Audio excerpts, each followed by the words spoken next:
काल्पनिक एफआईआर की जांच करने के लिए पत्रकारों ने महज आवेदन दिया था, जो आवेदन के अनुसार 48 घंटे पूरे हो चुके हैं और 48 घंटे बीत जाने के बावजूद प्रशासन कोई जांच क्लियर रूप से नहीं कर पाया है, जिस वजह से पत्रकार आज अमरण अनशन पर बैठने के लिए तैयार हो चुके हैं। नमस्कार, आप देख रहे हैं आस्था की शक्ति समाचार। मैं हूं आपके साथ उमेश मिश्रा। आइए बात करते हैं। आज यहां पत्रकार साथी अमरण अनशन पर बैठ चुके हैं और क्षेत्र के जिले के पूरे पत्रकार एकजुट होकर के अमरण अनशन पर बैठ चुके हैं, जहां पर पत्रकारों की मांग थी कि पहले थाना प्रभारी को जिले से बाहर कर सस्पेंड किया जाए, उसके बाद जांच की जाए। जी, आप सही सुन रहे हैं, लेकिन यहाँ का प्रशासन इतना सुस्त हो चुका है कि 48 घंटे व्यतीत होने के बावजूद अब तक कोई भी स्ट्रिक्ट कार्यवाही नहीं किए।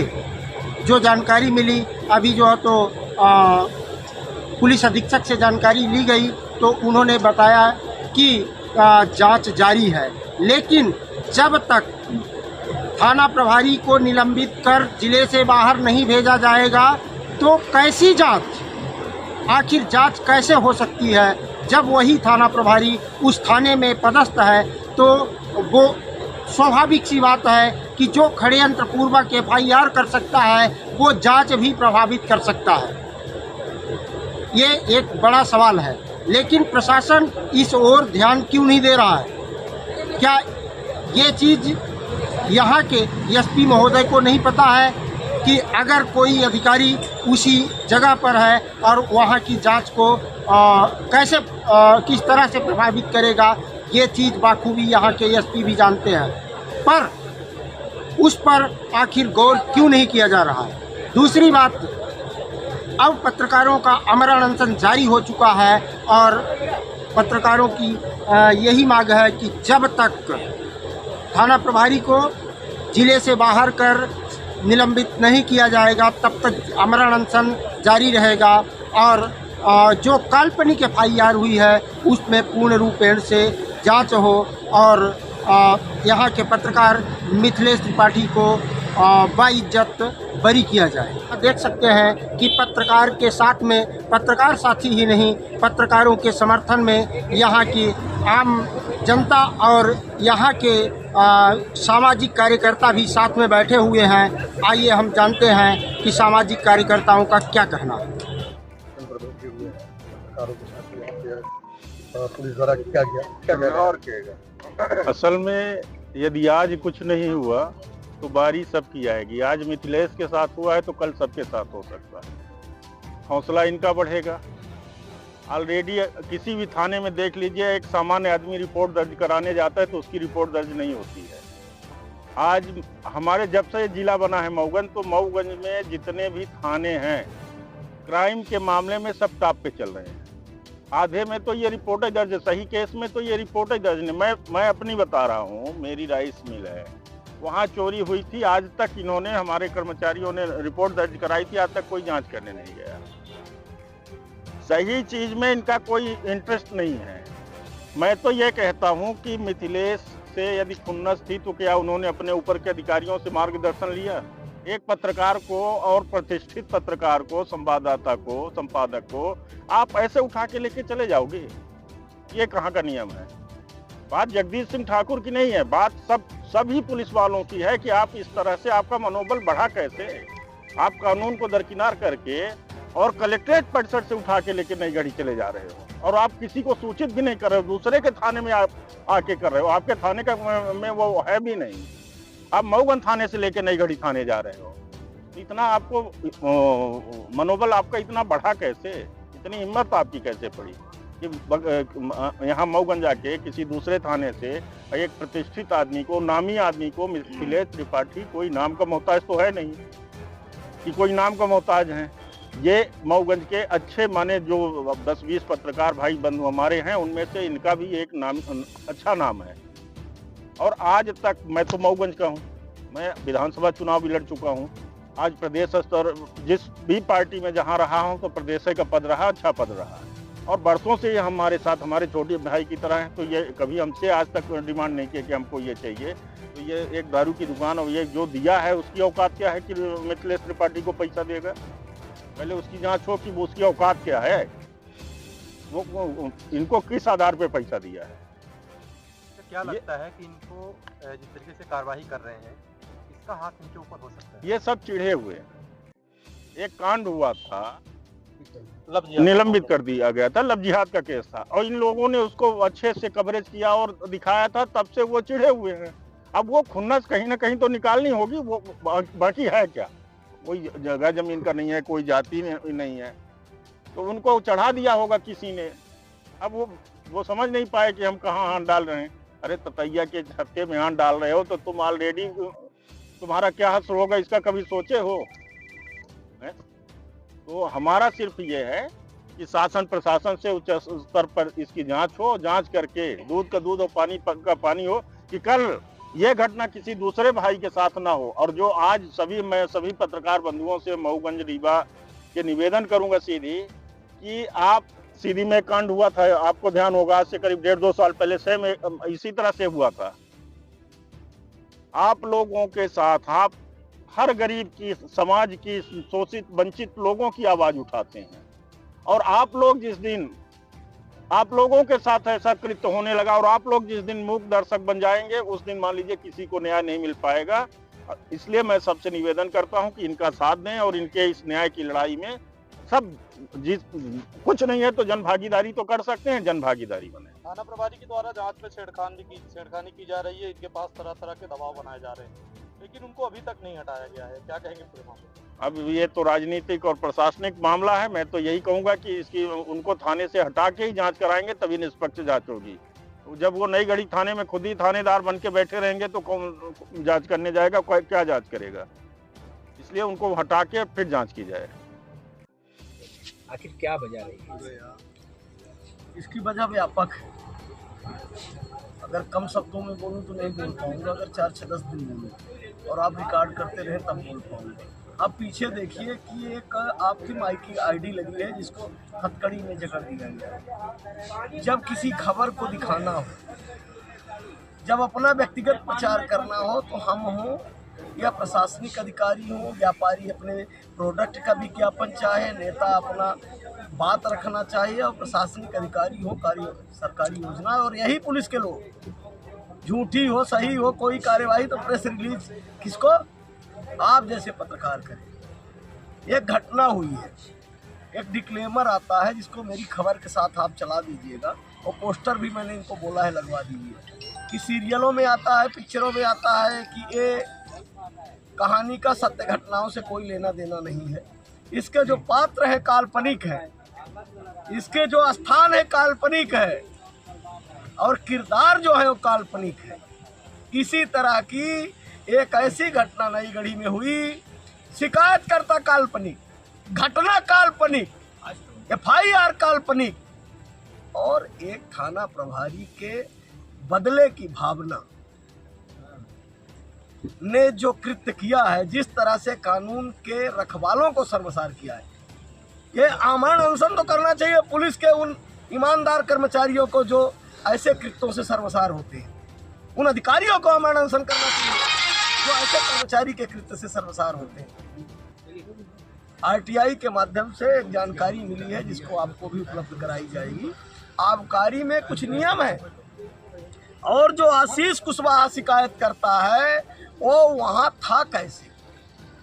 अगर वो वहाँ पाया गया तो उसके ऊपर उल्टा FIR होना चाहिए। आपका आरोप है कि आशीष जो कुशवाहा है हाँ, वो वहाँ का कर्मचारी नहीं फैब्रिकेटेड पर्सन है, एक काल्पनिक व्यक्ति तैयार किया गया इसलिए कि जगदीश ठाकुर को पहले से ही 2-3 घटनाएं थी, जैसा कि मिथिलेश त्रिपाठी जी ने बताया और मीडिया की खबरों को देख के भी पता चला।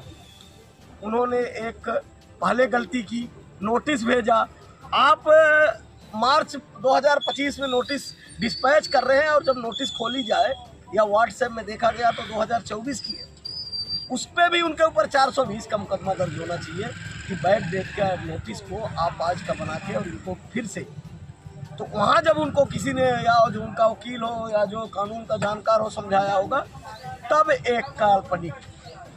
तो मेरा आप सबसे निवेदन है मीडिया के साथियों को कि जब इसको चलाइए तो ये डिक्लेमर चलाइए कि एक काल्पनिक FIR, एक काल्पनिक शिकायतकर्ता और एक बदले की भावना से ग्रस्त। कानून में बंधन है। आपका आरोप है कि यह कार्रवाई सुनियोजित और एक काल्पनिक। दूसरा, अब इसमें अगर आशीष कुशवाहा वहां था और जो आबकारी से हमने RTI के माध्यम से लिया है उसमें उनका नाम नहीं आशीष कुशवाहा है कौन? आशीष कुशवाहा जैसा लोगों से पता चला है, इनका एक जो ड्राइवर गाड़ी चलाता है अमित कुशवाहा, उसका रिलेटिव। और ऐसे फर्जी मुकदमों में लोगों ने बताया कि ब्लॉक करने के लिए अगर देखा जाए तो ऐसे लोगों को कई लोगों के खिलाफ गवाह के तौर पे भी उपयोग किया गया है। इसकी भी जांच होनी चाहिए। मतलब उनका पैसा ही है। हाँ, आपका ऐसा आरोप है कि उनका पैसा ही ऐसा है। लेकिन इसमें थाना प्रभारी की क्या भूमिका है? थाना प्रभारी की भूमिका है बदले की भावना से। और हो सकता है कि जो इन्होंने मिथिलेश त्रिपाठी ने नई गढ़ी जनपद क्षेत्र में एक दिन पहले की घटना, जिसमें मेरा भी बयान लगा है, और कई 100 करोड़ का जो घोटाला हुआ है पिपरछता डैम का, लालगंज के डैम का, जल जीवन मिशन के, और उसमें एक शिवराजपुर की घटना का जिक्र किया गया था जहाँ कई करोड़ की नल जल योजनाएं आई और एक बूंद पानी नहीं आया। उससे भी हो सकता है कि किसी को ठेस पहुंची हो या उसको लगा हो। मिलाकर आपका आरोप है कि भ्रष्टाचार के खिलाफ आप लोग नामबंद होके बात उठा रहे थे, मुकर हो रहे थे, इस कारण से कार्रवाई की गई। ये कदम इस कारण से, और ये लोकतंत्र का जो चौथा स्तंभ है। ये लड़ाई मिथिलेश के लिए मैं तो नहीं लड़ रहा हूँ, मैं इसके लिए लड़ रहा हूँ कि भविष्य में इस तरह की घटना ना हो। नहीं, अगर आज एक मिथिलेश त्रिपाठी जेल जाता है तो कल आपका नंबर होगा, मेरा होगा। गली चलते किसी को पकड़ लेंगे, हो सकता है जिंदा मुर्दा को बना ले। यदि ये त्वरित कार्रवाई नहीं की तो अगला स्टैंड आपका क्या होगा? अब ये आमरण अनशन इससे बड़ा क्या है। दूसरा, कल आपके माध्यम से बताना चाहता हूं कि सैकड़ों ऐसे बुजुर्ग लोग हैं जिनको मीडिया के साथियों ने न्याय दिलाया। किसी का पेंशन नहीं मिल रही थी, किसी के ज़मीन पे कब्जे थे जिसके कोई था नहीं आगे पीछे, और वो लोग जो मीडिया के कारण न्याय पाए। कई लोगों ने हमसे संपर्क किया है कि बेटा मरना तो ही है, हम भी चलेंगे। तो कल ऐसे लोग भी समर्थन में आ रहे हैं और उनका तो निर्णय यही है कि घर में मरने से अच्छा है तो यही मरो। तो वो सब, और आप देखिएगा कि ये लड़ाई एक निर्णायक और पूरे हिंदुस्तान में संवैधानिक लड़ाई है। आप पुलिस प्रशासन को क्या मैसेज देना चाहते हैं? पुलिस प्रशासन को मैसेज देना चाहता हूं कि इस तरह के जो कृत्य हैं, फर्जी मुकदमे लादने के, बंद हों। अभी आपने अनूपपुर की एक घटना देखी होगी कि एक बालूमाड़ा थाना था, वहाँ किस तरह से फर्जी, माननीय न्यायालय ने क्या वहाँ किया है, सब किसी से छुपा नहीं है। इस तरह से जो घटनाएं हैं जनता में, जहाँ पुलिस से संरक्षण की आस रहती है, लगता है कि हम पुलिस के पास जाएंगे हमें संरक्षण मिलेगा, न्याय मिलेगा, हमारी रक्षा होगी, ऐसा मत करो कि आपसे दूर भागे लोग, आपके प्रति घृणा और भय का भाव पैदा हो। तो पुलिस के जो वरिष्ठ अधिकारी हैं, SP, IG और DGP हैं, उनसे कहना चाहता हूँ कि देश रक्षक जनसेवा का भाव रहे, देश रक्षक जानलेवा मत बने। और जो जनता का प्रेम है, कई ऐसी घटनाएं हो जाती हैं कि अविश्वास के कारण होता है, तो विश्वास जगाएं। और ये जो घटना हुई है बगैर पक्षपात के, भाई एक्सटॉर्शन हुआ तो न आशीष कुशवाहा दुकानदार है, न आशीष कुशवाहा पार्टनर है, न मैनेजर है, न कर्मचारी है, तो उसके साथ क्या एक्सटॉर्शन हुआ। दूसरा, लोकायुक्त भी कार्यवाही करता है तो पहले टैप होती है बात कि पैसा किस लिए मांग रहा है, इसमें क्या है, सार्वजनिक करें। अगर मिथिलेश त्रिपाठी ने पैसा अड़ीबाजी करके की है, तो जब मिथिलेश त्रिपाठी का कहना मैं दुकान के पास पहुंचा, मेरा विज्ञापन, हिंदुस्तान का सरकार कोई भी हो, कोई भी मीडिया समूह हो, सब विज्ञापन लेते हैं, मैं भी देता हूं साल का लाखों रुपए। हम अपने लिए देते हैं, अपनी बात पहुंचाने के लिए देते हैं, जनता तक अपने को पहुंचने का माध्यम आपको बनाते हैं, और उसका सेवा शुल्क देते हैं मीडिया को, ना कि हम खैरात देते हैं, भीख नहीं देते। और अगर यही कलेक्ट्रेट से आपको विज्ञापन मिले, ऑनलाइन पेमेंट आए, कल कोई बात हो जाए, SP के यहाँ से विज्ञापन मिले, ऑनलाइन पेमेंट आए, कल आप इनके खिलाफ लगा दें, तो ये तो एक चलन हो जाएगा कि ये अड़ीबाजी थी, ये देखो मैंने पैसा ट्रांसफ़र किया है। इसका सबूत क्या सार्वजनिक करें कि इन्होंने क्या अड़ीबाजी की है। और ये लड़ाई संपूर्ण मीडिया जगत के लिए, और मीडिया के जगत के साथ साथ हर व्यक्ति के लिए है जो हिंदुस्तान का नागरिक होने के नाते अपनी अभिव्यक्ति की बात करता है। मैं यहाँ बोल रहा हूँ, और अगर इस तरह से FIR होगा तो कल मेरे को, जैसे इधर जाऊँगा तू बड़ा भाषण पेल रहा था, पकड़ के हमको जेल में डाल देंगे। तो जो शपथ लिए, और पुलिस के लिए भी एक गाइडलाइन है, इसमें जांच करके, और एक जो हमारे पुलिस के वरिष्ठ अधिकारी हैं, IG साहब हैं, SP साहब हैं, एक मिसाल पैदा करें कि ऐसा नहीं है कि वर्दी में रह के आप कुछ कर दोगे। संवैधानिक कानून और नियम सबसे ज़्यादा पहले आपके लागू हैं। और आप देखिएगा जब 482 में न्यायालय से केस होता है केस, तो जितनी धाराएं आप फर्जी लगाते हो सारी धाराएं विवेचक पे लगती है। तो ये लड़ाई एक संवैधानिक लड़ाई है और मीडिया की जो स्वतंत्रता है, इसलिए कि आप ही माध्यम हो कि पिपर छता में डैम नहीं बना है तो जनता भोपाल देख पाएगा। अगर मीडिया नहीं दिखाएगी तो भोपाल में नहीं दिखेगा। अगर यहाँ कोई शिविर लगा है तो मीडिया ही माध्यम है कि भोपाल और दिल्ली में दिखेगा। और अगर आप नहीं हो तो आज न दिखता कि मऊ गंजिला 181 में अब बल आया है। कौन दिखाता है? मीडिया।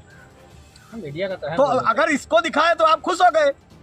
और अगर कोई गरीब, प्रताड़ित, पीड़ित, प्यास, भूख, अत्याचार, आगजनी, फर्जी मुकदमे आप दिखा दिए तो आप आरोपी हो गए। क्या थाना प्रभारी के खिलाफ भी कई खबरें चलाई गई थी? बहुत सारी खबरें हैं, बहुत सारी खबरें हैं। दूसरा ये पहला नहीं है। क्या मजबूरी है कि नई गढ़ी अभी नई गढ़ी में थे, फिर कई घटनाएं हैं, फिर उनको हटा के शाहपुर किया गया, शाहपुर से सस्पेंड हुए, फिर उसके बाद वो लौर गए, फिर लौर से सस्पेंड हुए, फिर लौर से फिर नई गढ़ी। क्या देव तालाब और नई गढ़ी में ही उनका। कुल मिलाकर आपका आरोप है कि वो टारगेट करके काम कर रहे हैं। वो टारगेट करके काम कर रहे हैं कि कुछ राजनीतिक रिमोट कंट्रोल से उनका दुरुपयोग करके अपने राजनीतिक दुश्मनियों को और अपने खिलाफ जो सत्य दिखाते हैं उनका मुंह आपने बड़ा आरोप लगा दिया कि राजनीतिक दबाव में काम कर रहे हैं। राजनीतिक दबाव में कर रहे हैं, एकदम राजनीतिक। कई मैं बता दूं, और कई घटनाएं हैं। अगर इनका CDR सार्वजनिक किया जाए तो जो राजनेता इन पे दबाव देते हैं वो भी बेनकाब हो जाए। DGP साहब से मैं अनुरोध करना चाहता हूँ कि वो इस तरह जांच करा लें कि कौन ऐसे लोग हैं जो पुलिस के लोगों पे अनैतिक दबाव बना रहे हैं। आमरण अनशन पर आपका भी समर्थन देखने को मिल रहा है, क्या पूरा मामला था और क्या कुछ कहना चाहेंगे? भारत माता की जय, जय हिंद, वंदे मातरम। आज हमारे मऊगंज के ऊर्जावान पत्रकार मिथिलेश त्रिपाठी जी, जो हर बारीक से बारीक खबरों पर हमेशा अपनी नज़र रखते हैं, एक ऐसा पत्रकार जो कहीं ना कहीं मऊगंज का जो चौथा स्तंभ जिसको बोला जा सकता है, जो हर गतिविधि में, हर समाज सेवी गतिविधि में शामिल होते हैं, ऐसे व्यक्ति के साथ इस तरह का कृत्य पुलिस द्वारा, जिस तरीके से दुर्दांत अपराधियों के साथ जैसी घटना की जाती है, कलेक्टर कार्यालय जो कि न्याय का एक मंदिर माना जिसको जाता है, न्यायालय को भी माना जाता है, लेकिन कहीं ना कहीं सामान्य मामलों में कलेक्ट्रेट भी एक न्याय का मंदिर है। कोई व्यक्ति अपने किसी कार्य से जाता है, वहां से अपराधी की तरह उठा लेना, ये कानून का राज चल रहा है कि वर्दी के रूप में गुंडागर्दी चल रही है। मैं निश्चित रूप से पुलिस प्रशासन को आगाह करना चाहता हूं कि इस पर तत्काल कार्रवाई होना चाहिए, चाहे किसी का भी संरक्षण हो। ऐसे लोगों को बख्शा नहीं जाना चाहिए। बड़े से बड़े अपराधी खुले में घूम रहे हैं, उनके ऊपर कार्रवाई। माननीय हाईकोर्ट का सख्त निर्देश है कि जिन मुकदमों में 7 साल से कम की सज़ा होती है उनमें इस तरीके से गिरफ्तारी नहीं होती है, उनमें थाने से मुचलके में छोड़ दिया था। इस तरीके से गिरफ्तारी करना कहीं ना कहीं ये वर्दी का दुरुपयोग है और इसकी निष्पक्ष जांच होना चाहिए। और मैं भी अपने स्तर पर बात करके निष्पक्ष जांच की मांग करूंगा। और निश्चित रूप से मिथिलेश भाई के साथ जो हुआ है, आने वाले समय में अगर इस पर कार्रवाई नहीं होती है तो अन्य पत्रकार भाइयों के साथ भी इस तरह की कार्रवाई हो सकती है। और समाज को आगे बढ़ाने में कहीं ना कहीं पत्रकार साथियों का भी सहयोग होता है। और मैं जिला प्रशासन से, शासन से मांग करूंगा कि इसमें सख्त से सख्त कार्रवाई की जाए। क्या लगता है इस पे किसका सह है, जिस तरीके से प्रशासन का ये फिल्मी रोल अपनाने और देखने को मिला है, और क्या लगता है कि मिथिलेश त्रिपाठी के ऊपर इस तरीके से FIR करना पड़ गया? देखिए, अब ये जांच का विषय है। जिस तरीके से सुनने में आया है कि जो दारू का अपराधी है, जो दारू का व्यवसायी है, उसकी दुकान का कोई कर्मचारी FIR करके चला गया और ऐसे कई मुकदमे मऊगंज में झूठे दर्ज हुए हैं जिसमें कि व्यक्ति को पता ही नहीं है कि उसके खिलाफ मुकदमा दर्ज हो गया। तो कम से कम चूँकि नए एसपी साहब आ गए हैं, उनसे भी मैं ये मैसेज देना चाहता हूँ आपके माध्यम से कि कम से कम जांच के बाद झूठा मुकदमा दर्ज न किया जाए। व्यक्ति बहुत प्रताड़ित होता है मानसिक रूप से, उसका परिवार प्रताड़ित होता है मानसिक रूप से, और इस तरह से कहीं ना कहीं उसकी सामाजिक छवि भी धूमिल होती है। व्यक्ति भविष्य में समाज में कल से कोई काम ही नहीं करेगा इस तरीके से झूठे मुकदमे अगर दर्ज होने लगेंगे तो अगर इस तरीके से गलत कृत्य किया जा रहा है तो उनको निश्चित रूप से कठोर दंड मिलना चाहिए, जिससे कि जो लोगों का वर्दी के प्रति भरोसा है वो बना रहे। तो परिचय पंकज पांडे। सर, ये पत्रकार धरने में बैठे हुए हैं, अभी तक जांच चल रही, क्या कुछ सामने आया?